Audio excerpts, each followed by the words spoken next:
repertoire.com, and in this video, how to play a great but really easy song called Cabin Down Below by Tom Petty. To sound so bluesy and dramatic, this is an amazingly easy song to play. We're going to start off with the chords like usual. The first chord is an E minor. We're going to let the first finger hang. I'll show you why in a minute. And you're going to put your middle finger on the 5th string, 2nd fret, and then your ring finger on the 4th string, 2nd fret. Okay? And now, you can play all 6 strings, but for this we're going to lean on the lower ones a little bit.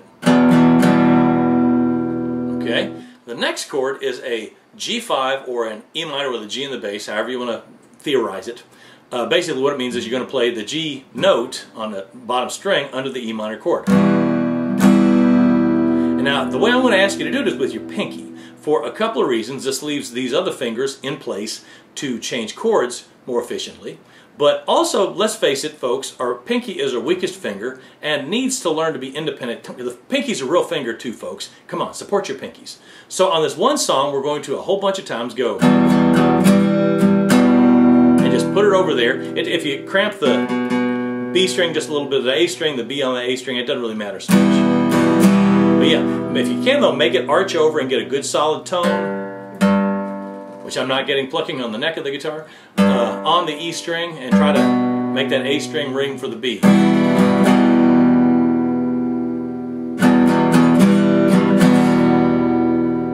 The next chord we're going to find in the song is a B7, and I want you to leave your middle finger where it is, move your ring finger over one string, so you're on the 3rd string, 2nd fret. Your pinky is right next to it on the 1st string, 2nd fret, and your first finger goes in between the ring in the middle on the 4th string, 1st fret, and you play 5 strings. Now the bridge or chorus, or again however you want to theorize it, is an A7 chord, and all you're going to do is take these 2 fingers and slide your middle finger over one string on the 2nd fret, and slide your ring finger over 2 strings, so it winds up on the 2nd string, 2nd fret, and you play 5 strings. Go to that, to the B7, all you do is move them back over, keeping the same position between each other, and just move them both up a string, put your pinky where it goes, and put your first finger where it goes. And you're back to the E minor chord, which is just shifting these 2 over, moving your pinky.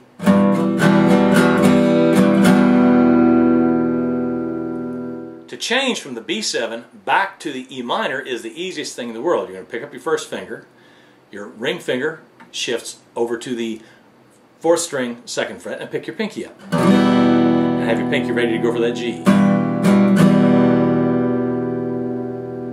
The strumming on Cabin Down Below is only a straight 8 beat. I know that sounds kind of ridiculous because, again, it sounds so big and full of dramatic. All you're doing is 1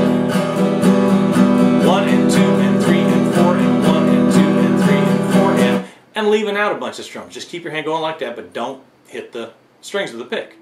Once you got your straight 8th strum going, you're going to accent the 1 and the and a 2. 1 and 2 and.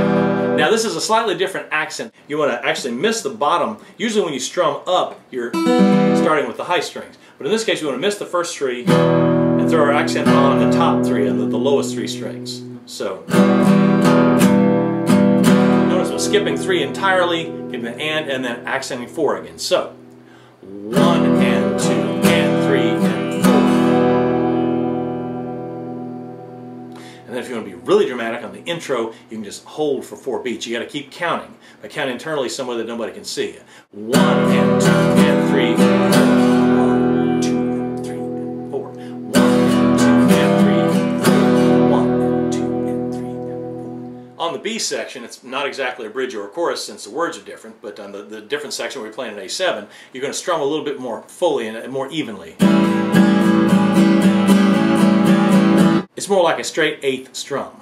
Well, I've had my eye on you for a long, long time. It's sort of the usual folk rhythm with a couple of light accents thrown in. Baby, you're gonna be mine. Come on, go with me, baby.